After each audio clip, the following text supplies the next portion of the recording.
Você sabe para que serve o pompom da touca ou aqueles furinhos atrás da mochila? São esses e muitos outros objetos do nosso dia a dia que não sabemos a sua real função. Em primeiro lugar, o gancho atrás das camisas. Há várias explicações. A mais básica é que ela serve, obviamente, para pendurar a camisa mais fácil. A segunda é que antigamente serviu para ajudar a amarrar lenços e colares removíveis, que eram moda da época. Outros dizem que em algumas universidades, os rapazes comprometidos usavam a roupa com um gancho para mostrar que não estavam disponíveis para outras garotas, enquanto as meninas o usavam para pendurar lenços com o emblema da universidade, os furos da mochila. É muito provável que você pense que essa marca na sua mochila seja parte do design. No entanto, ela tem uma função um tanto quanto peculiar. Esse elemento serve para passar laços, cordas ou outras coisas entre os seus buracos. E assim você pode carregar mais algum equipamento. Buraco no palito de pirulito. Muitos acreditam que esse buraco serve para que as crianças não se sufoquem caso engulam o palitinho. Mas a sua verdadeira função é a seguinte: serve para que o doce não caia. O buraco é preenchido com o doce quando ele ainda está líquido. E quando ele fica sólido, o buraco passa a ser uma base para que o doce não caia do palito. E é basicamente isso. O pompom da touca. Eles são bonitos, mas não é por questão estética que eles estão aí. Os pompons surgiram no século XVIII pelos marinheiros franceses. Os barcos daqueles tempos eram reduzidos e os pompons serviam para proteger a cabeça das cabeçadas que eles davam no teto. Agora é somente um enfeite, mas ainda pode ser muito útil em locais com o teto meio baixo. Olá, galerinha do Saltinho, tudo bem com vocês? E aí, descobriram alguma coisa nova? Tinha alguma novidade? Se tinha alguma coisa aí que você descobriu nesse vídeo que você não sabia, coloca aqui embaixo. Hashtag descobri agora. Desde pequena eu gosto muito de descobertas. Tenho professores, na verdade, que perguntam se eu já saí da idade dos porquês. Eu acho que não. Mas tem uma coisa que eu nunca descobri e que, se você souber, você vai comentar aqui pra mim. Quem inventou a rotatória? Você já parou pra pensar nisso? Cara, tem que ser um gênio. Uma rotatória. Um lugar no chão, tipo um monte ou um desenho ou um risco no chão, que os carros vêm, param ali e vão dar a volta pra ir pra sua rua. Eu faria um monte de quadrado, zigue-zague, um monte de coisa mó louca pra ir pra outro caminho. Mas o cara inventou a rotatória. E não achei no Google. Se você achar, comenta aqui embaixo. Quem inventou a rotatória? E sobre essa vibe, sobre descobrir as coisas, o significado, por que foram criadas, eu comecei a pensar e falei, nossa, esse domingo é Santa Ceia, a Ceia do Senhor. Mas o que é a Santa Ceia? O que significa isso? Eu posso ceiar? Eu não posso ceiar? Comecei a pensar várias coisas e vamos juntos nessa descoberta.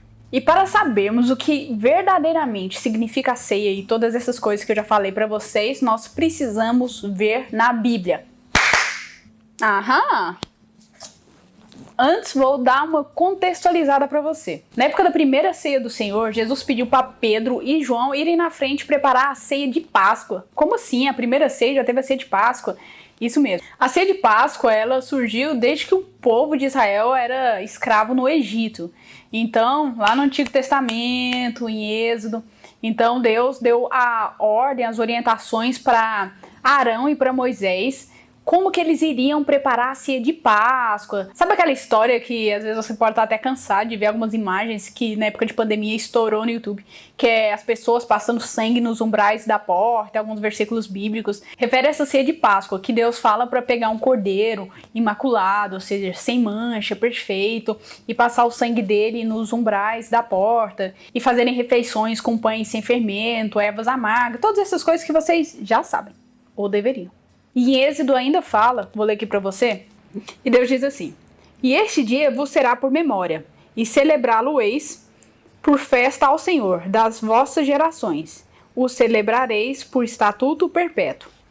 Então, nessa passagem de Êxodo mostra antes várias orientações que Deus deu para o povo de como que deveria ser celebrada a Páscoa. E ele ainda fala que nesse versículo que eu acabei de ler, que isso deve ser um estatuto perpétuo, isso deve ser feito em todas as gerações. Então é bem importante nós entendermos que na época que ia ter essa ceia do Senhor, a ceia com Jesus Cristo e os seus discípulos, eles estavam comemorando, celebrando a Páscoa. Então já estava no momento de ceia.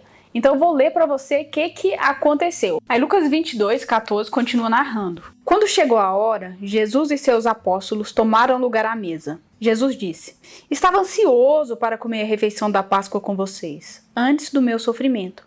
Pois eu lhes digo, agora que não voltarei a comê-la, até que ela se cumpra no reino de Deus. Então tomou o cálice de vinho e agradeceu a Deus. Depois disse: tomem isso e partilhem entre vós, pois não beberei vinho outra vez até que venha o reino de Deus. Tomou o pão e agradeceu a Deus. Depois partiu e deu aos seus discípulos, dizendo: este é o meu corpo, entregue por vós. Façam isso em memória de mim. Depois da ceia, Jesus tomou o cálice de vinho e disse: este é o cálice da nova aliança, confirmada com o meu sangue, que é derramado como sacrifício por vocês. Então aqui nós temos a primeira pergunta. Mas o que é ceia? A ceia é um ritual que foi instituído por Jesus no meio da celebração de Páscoa. No meio da ceia de Páscoa, Jesus instituiu um ritual que é a ceia do Senhor. Alguns chamam de sacramento, outros chamam de ordenança, que é o quê? Que são esses rituais que foram estabelecidos por Jesus Cristo. Nós temos 2 rituais. O primeiro é o batismo e o segundo nós temos a Santa Ceia. Então é interessante aqui que quando eu falei para você que em Êxodo já tinha a ceia de Páscoa e que depois Jesus fez a ceia do Senhor também, o que aponta isso? O que a gente tem que entender? Que o Antigo Testamento todo aponta, todas as histórias, todos os acontecimentos apontam para aquilo que queria se concretizar em Jesus Cristo. Então aqui aquela ceia de Páscoa, do Cordeiro Imaculado, de passar o sangue daquele Cordeiro sem mancha nos umbrais da porta, o que isso estava apontando para algo que ia acontecer? Então Jesus, o que ele fez? Ele pegou essa ceia que tinha de Páscoa e significou ela, deu um significado para ela. Mas que significado é esse? E essa é a nossa segunda pergunta. Jesus usou 2 elementos que eram muito comuns na época, o pão e o vinho. Mas o que significa esse pão? O pão é um alimento simples, muito importante para saciar a fome e está muito presente também nos nossos dias. E é muito interessante que antes desse acontecimento, Jesus já tinha declarado que ele era o pão da vida e quem vinha ele nunca mais ia ter fome. Então aqui nós vemos Jesus pegando um símbolo, pegando um pão que simbolizava o quê? Um alimento diário que as pessoas consumiam e falando que ele é isso. Só que Jesus não é esse alimento diário físico que a gente come, ele é um alimento espiritual. Mas e o vinho? O vinho simboliza o sangue de Jesus Cristo derramado na cruz. E é muito interessante porque o vinho ele era muito utilizado na época, embora ainda seja hoje, mas antes era mais. E é tão bacana a gente saber que na Palestina o vinho ele até substituía alguns alimentos. Então, às vezes, carne, vegetais, algumas áreas que não tinha esse alimento, tinha uma escassez, era substituído pelo vinho. O interessante é que para haver um vinho precisa haver uma uva prensada e moída. E foi isso que aconteceu com Jesus. Ele foi moído na cruz. E Jesus fala que eu sou a videira verdadeira. E podemos ver vários exemplos na Bíblia que mostram algumas propriedades e efeitos que o vinho tem que também podemos ver em Jesus. Como trazer força, regozijo, sabor, remédio para a alma, várias coisas. Então Jesus ele deu um significado para a ceia, mas ainda tem 3 níveis de significado que você não pode sair daqui sem saber.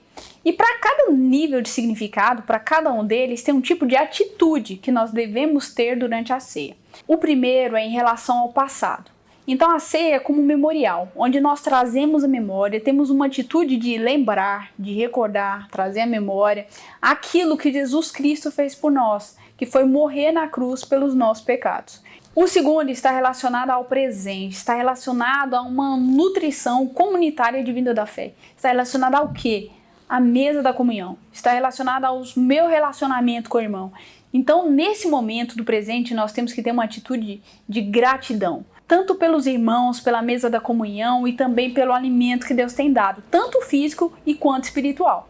O terceiro tem a ver com o futuro. Nós somos encorajados com um pensamento, com a consciência voltada para o retorno de Cristo. Então, quando estamos ceando também, nós temos que ter uma atitude de proclamação. Porque quando estamos ceando, nós estamos proclamando que nós cremos em Jesus, e que nós estamos aguardando o retorno dele, mas não aguardar de forma passiva. Nós estamos fazendo o ID de Jesus, que é ir, pregar o evangelho. Isso é uma maneira também de proclamar, é um ato que nós fazemos, que estamos demonstrando aquilo que nós cremos para a nossa família e também para toda a comunidade. Então a última pergunta: eu posso tomar a ceia? Eu posso ceiar? Vamos ver o que Paulo diz pra gente. 1 Coríntios 11:28 diz assim: portanto, examine-se antes de comer do pão e beber do cálice. Pois se comem do pão ou bebem do cálice sem honrar o corpo de Cristo, comem e bebem julgamento contra si mesmo. Então aqui mais uma vez é muito importante nós sabermos o contexto que isso foi falado, porque senão você pode pensar assim: nossa, se eu tenho que examinar a mim mesmo, o meu coração, olhar se eu tenho pecado ou não, então eu nunca vou poder tomar a ceia porque eu sou pecador.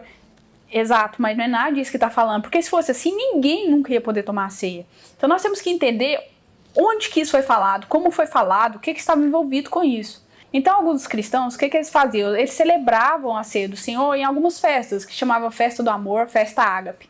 E o que estava acontecendo lá nessa ocasião que Paulo falou isso? As pessoas estavam indo com tudo na mesa, comendo, bebendo, esquecendo da pessoa que estava do lado. Então estava tendo meio que uma injustiça. Uns comiam tudo, bebiam e deixavam o povo sem. Então assim, sem uma reverência. Então Paulo falou: gente, é assim, ó, a gente tem que parar, a gente tem que pensar, cada um vai examinar você mesmo, você está discernindo o corpo, você está olhando seu irmão do lado, você está com a mentalidade do que nós estamos fazendo, que é a morte, o sangue de Cristo. Então, outras palavras, foi isso que Paulo quis dizer. Então a pergunta é: mas eu posso cear? Então eu vou responder essa pergunta com outra pergunta. Você discerne o corpo? Você tem uma consciência de que Cristo morreu por você numa cruz por perdão dos seus pecados?